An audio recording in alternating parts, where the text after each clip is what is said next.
Today we're going to talk about what happens when the government intervenes in the economy. And to begin, I want us to consider a particular story in history. During World War I, the German government inflated their money supply. As such, prices of goods, including the price of milk, began to rise. In response to the rising prices, however, the German government decided to establish a maximum price by which milk can be sold. That, in turn, created a shortage of milk. In response to the shortage of milk, the government had to increase their intervention in the economy to control things like the price at which meat could be sold, the price at which fodder could be sold, to try and force those prices back down. But in order to do that, then they discovered they had to control how much people had to be paid in order to make the fodder, to feed the cows, to get the milk. You see, when the government intervenes, it doesn't do so with precision. The government has fat thumbs and it pushes the wrong buttons unintentionally. They wanted to help people to be able to afford their milk. Instead, they created a shortage and ended up with what was called the Hindenburg Plan, where the central planners ultimately controlled every part of the economy.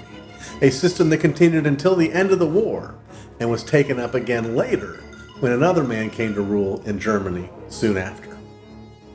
Let's go back to our North Star principle of stewardship. How does this intervention impact an individual or a business as they're about their calling to steward God's creation? Well, imagine if you were a dairy farmer in Germany during World War I. Now the government's political decision has put you out of business. Now your provision for your family is in jeopardy because while the rest of the economy at the beginning of this process is free and prices fluctuate based on market demand, you're stuck, unable to sell your milk at a price that you can sustain. So your family's hurt, your business is hurt, and at the end of the day, let's be honest, you've been stolen from. Isn't this a subtle form of government theft when they come and tell you how much you can sell what you value at their price? So that's what we're going to be talking about today, how intervention directly affects a man's ability to be a faithful steward under God of his creation.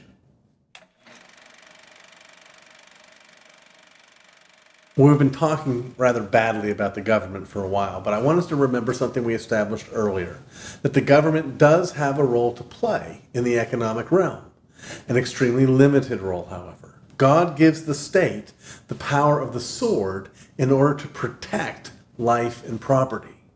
But in giving them the power of the sword, they face the temptation to use that sword by intervening in the economy. Well, what happens when the state begins to use that sword to pursue its own economic or social ends? Well, inevitably what ends up happening is the state consumes or takes over portions of those realms that God's established for others to take care of, the realm of the family or the realm of the church. When the government gets involved in places it's not supposed to get involved in, it always ends up in a place of failure. And there's a simple economic reason for this. It's because the government can't produce anything. All government can do as an agency of force is restrict or consume or redirect, but it can't produce anything. That's why interventionism as a system it interferes with our ability to make economic calculations. And so when the government does come in, when it does intervene, it ends up following the same general path. It ends up making mistakes in economic calculations. It ends up taking the wealth from one person and giving it to another, messing up our private property rights. And because of those big thumbs, it ends up messing up other things as well. And when it messes up those other things, of course, it extends its reach even further to try and fix what it's already messed up. If it turns out so badly, why would anybody want this? Why would anybody push in the direction of economic intervention? Well, don't forget the reality of our sin. What's driving the interest in economic intervention is some people's desire for particular economic changes that they want, particular social changes that they want. And that leaves us ultimately with a choice. Are we going to have individuals, allow them the freedom to make their own decisions, to plan their own lives, to control their own futures? Or would we rather grant the power to the government to plan the lives of their citizens? Well, as you look at the history of the United States, you can see that there was a time when we were a free economy, a time when we wanted liberty for our people. But as time has progressed over the last 150 years, we've seen these great leaps backward into greater and greater interventionism. Let's consider some of these time frames. From 1789 to 1860, we enjoyed what might rightly be understood as a truly free market. We lived under a constitutional republic. But from 1860 to 1910, we enter into the era of the Civil War and the rise of what might be called corporatism. Here, particular businesses began to use the government to their own advantage to grow their businesses. Things like railroads and centralized banking would be examples of this beginning of interventionism in the economy. From 1910 to 1933, we enter into the progressive era and then the centralization that came about with World War I. In the progressive era, our rhetoric began to talk about things like the calling of the state to meet the needs of its citizens. At the same time, as World War I takes place, we had issues of rationing and scarcity of goods because of the war that led to increasing economic decisions coming from Washington itself. From 1933 to 1960, we entered into what rightly could be called New Deal socialism and the rise of the welfare state, where now the government's not just talking about taking care of our needs, but the government is creating actual programs to meet the needs of its citizens from cradle to grave. And then finally, from 1960 to the present, we've seen an expansion of that welfare state, as well as the rise of what might be called special interest group liberalism, where this particular group or that particular group seeks and promotes the growth of the state for their own particular interests. I know that's a whirlwind tour of American history, but if you want to get a simpler grasp on the growth of the government, let's take a look at this chart that shows us spending by governments from 1789 all the way to today with consistent 2005 dollars. And when you look at that chart, you'll see very quickly that the increase in the spending of the government began really in earnest at the turn of the 20th century and has continued unabated since then. What is the government in spending all this money trying to control? Well, again, going back to 1789, if you look at the formation of the government, you see that there were only 4 cabinet positions back then. Today, there are 15 cabinet positions. So what is it the government is trying to control? It's trying to control labor, which is why there's a Department of Labor. It's trying to control money and banking, which is why there's a Department of the Treasury. It's trying to control commerce, which is why there's a Department of Commerce. All of these agencies are examples of where the money is going in the government's intervention in the economy. There may be no more significant cabinet-level intervention than the issue of education, where 15% of national, state, and local budgets go. Let's consider the intervention of the government in the realm of education.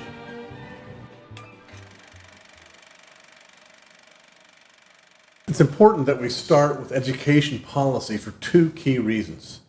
First, education is going to help form the culture.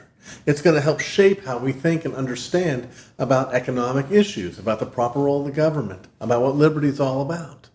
But secondly, education is one of those areas, one of those slices of our reality that was first seized upon by men and women who wanted to use it to reshape our social structure, to reshape our culture itself. Because of that, education has not been merely interventionist, but education has been essentially socialistic.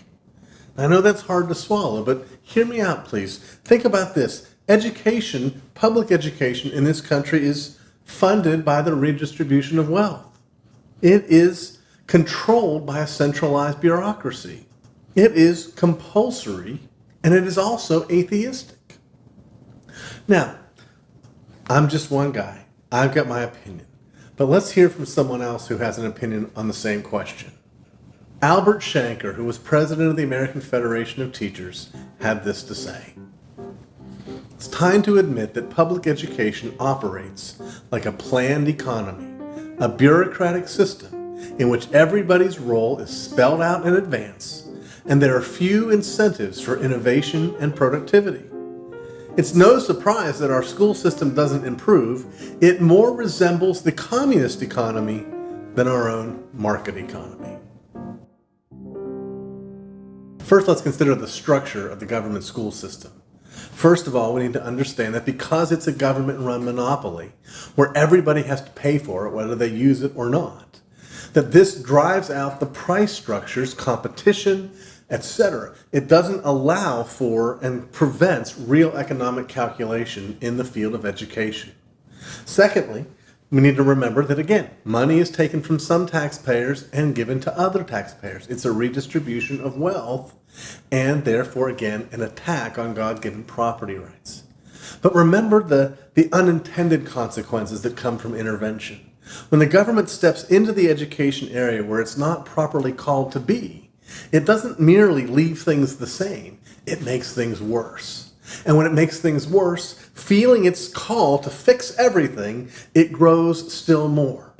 Think about how every election cycle we have cries for more money for the education system. We have new and more programs being introduced all the time. We have Head Start for children when they're younger. We have after-school programs. We have meal programs and health programs, all because we know it's not working.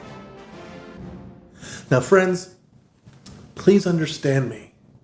Education is important. It's important that people be educated, but it's not the calling of the state to do it.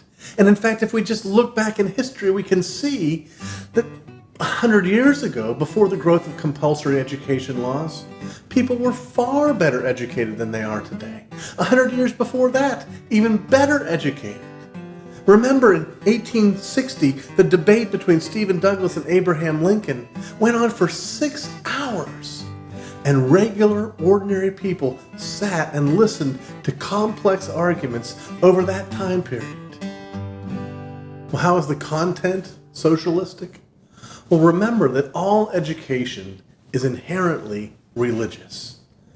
Back in the beginning and founding part of our country, our desire was to teach people to read so that they could read the Bible. Education was designed to lay the groundwork for what a man believes and what he does, to prepare him for his work, to be a steward of God's creation under God's law. In fact, it was the great Puritan poet John Milton who described education this way. He said, "The end then of learning is to repair the ruins of our first parents by regaining to know God aright, and out of that knowledge to love him, to imitate him, to be like him." Now compare that with how the federal government looks at education. As far back as the turn of the century, the U.S. Commissioner of Education, William Torrey Harris, had this to say: 99 students out of 100 are automata, careful to walk in prescribed paths, careful to follow the prescribed custom. This is not an accident, but the result of substantial education, which, scientifically defined, is the subsumption of the individual. The logical results of a socialistic school system in structure and content were highlighted about 20 years ago by John Taylor Gatto. John Taylor Gatto had been the New York City Teacher of the Year. He'd spent 30 years in the state school system. And on the occasion of his receiving this award, he presented a speech in which he exposed precisely what we're talking about. He explained that the socialistic structure creates citizens that are dependent on the state for information, dependent on the state for purpose, dependent on the state for direction, dependent on the state for self-esteem, and dependent on the state for provision. The anti-Christian results from all of this are pretty clear to see. At the end of the day, we're told that Christianity has nothing to do with truth, that parents are not the source of wisdom, that government's responsible for your well-being, and that nothing is really connected to anything else. Now, this may seem like a surprise to a lot of you, but it helps us understand how a nation of Christians who are interested in stewardship, self-reliance, productive work, became a nation of anti-Christians who were interested in entertainment, dependence, and economic entitlement on other people's money. All the other interventionist economic policies that we'll be looking at could never have happened unless or until the government had not first gotten involved in controlling education. One of the key reasons God calls parents to control education is to stop others from taking control of education. Remember that the state wants control of education so that it can train our children to do its bidding, so it can shape their thinking and shape the way they do or don't do the exercise of stewardship over God's creation. That's why Moses says, "And these words that I command you today shall be on your heart. You shall teach them diligently to your children, and shall talk of them when you sit in your house, and when you walk by the way, and when you lie down, and when you rise. So you shall keep the commandments of the Lord your God by walking in his ways and by fearing him." And later, in Deuteronomy chapter 8, we see the fruit of teaching our own children. "For the Lord your God is bringing you into a good land, a land of brooks of water, of fountains and springs, flowing out of the valleys and hills, a land of wheat and barley, of vines and fig trees and pomegranates, a land of olive trees and honey." Do you hear all the economic language there? Moses goes on, "A land in which you will eat bread without scarcity, in which you will lack nothing, a land whose stones are iron and out of whose hills you can dig copper. And you shall eat and be full, and you shall bless the Lord your God for the good land he has given you." Educating our own children to follow God's commands is the very pathway to blessing. This is how we enjoy a land flowing with milk and honey. This is how we build both great freedom and great wealth. This is how we enjoy the profound blessing described in Psalm 128 of sitting at our tables with our wives before us and our children like olive plants all around.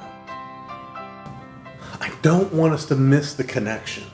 God draws the connection between our obedience to his covenant, which includes teaching these things to our children, teaching them the very content of the scriptures. He describes this as the pathway to blessing for us, for our children, and for as many as are afar off. There's an intimate connection between our enjoying healthy, God-honoring stewardship and the freedom and prosperity that comes with it, with us teaching our own children all that God has revealed to us. Don't lose sight of that, or we will always push in the direction of less freedom and more government.